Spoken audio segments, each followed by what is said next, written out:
नमस्कार दोस्तों। तो आज की वीडियो में हम डिस्कस करने वाले हैं फेज शिफ्ट ऑसिलेटर के बारे में। ओके तो हमने ऑलरेडी दो ऑसिलेटर के ऊपर डिस्कस कर चुके हैं, जैसे कि हार्टली ऑसिलेटर और कोलपिट ऑसिलेटर।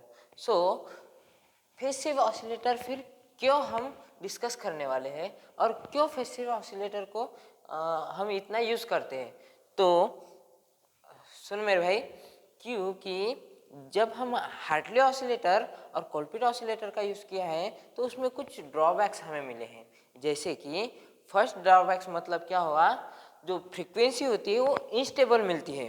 और दूसरा ड्रॉबैक मतलब क्या हुआ, जो वेवफॉर्म होती है, जो हमें वेवफॉर्म होती है वो थोड़ी पुअर तरीके से मिलती है, मतलब नॉट अ गुड वेवफॉर्म।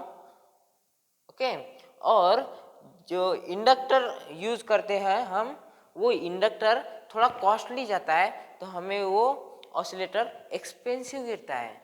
और in the phase shift oscillator हमें वो सब चीज़ें अच्छी तरीके से मिलती है। मतलब जब ये फेज शिफ्ट ऑसिलेटर में हम रजिस्टर का यूज़ करते हैं तो हमें इंडक्टर की कॉस्ट से रजिस्टर थोड़ा सस्ते में मिलता है।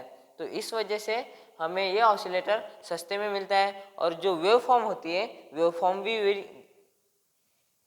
अच्छी तरीके से मिलती है, और जो फ्रीक्वेंसी स्टेबल मिलती है।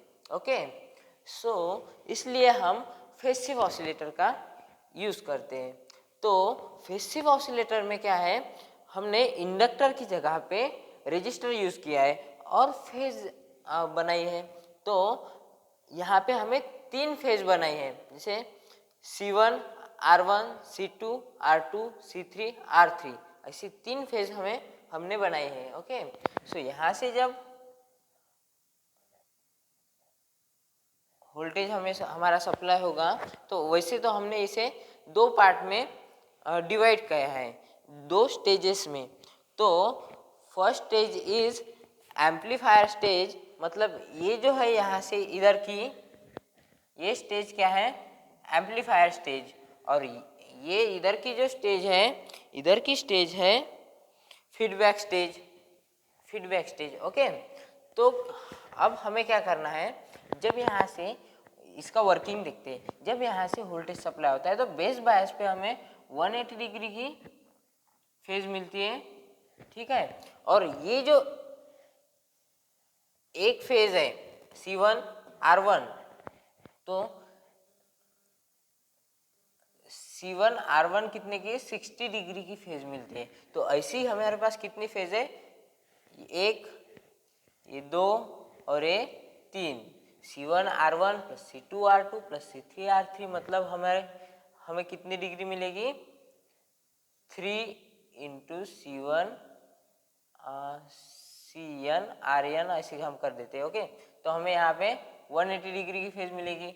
जब ये यहाँ से कंबाइन होगी और हमें आउटपुट में क्या मिलेगा, 360 डिग्री की एक फेज मिलेगी। ओके तो फिर क्या होगा, हमें मिल जाएगी सस्टेन ऑसिलेशन। और फेज शिफ्ट ऑसिलेटर का यूज़ किस लिए किया जाता है, तो फेज शिफ्ट ऑसिलेटर का यूज़ किया जाता है हमें जब ऑडियो फ्रीक्वेंसी जनरेट करनी होती है, तब फेज शिफ्ट ऑसिलेटर का यूज़ किया जाता है। इसे हम RC फेज शिफ्ट ऑसिलेटर भी बोलते हैं। और जो हमारी ऑडियो फ्रीक्वेंसी जनरेट होगी उसकी हमें क्षमता दी गई है, जो बिलो 10 किलो हर्ट्ज होगी। Okay I thought you understand phase shift oscillator. So thank you. जय हिंद।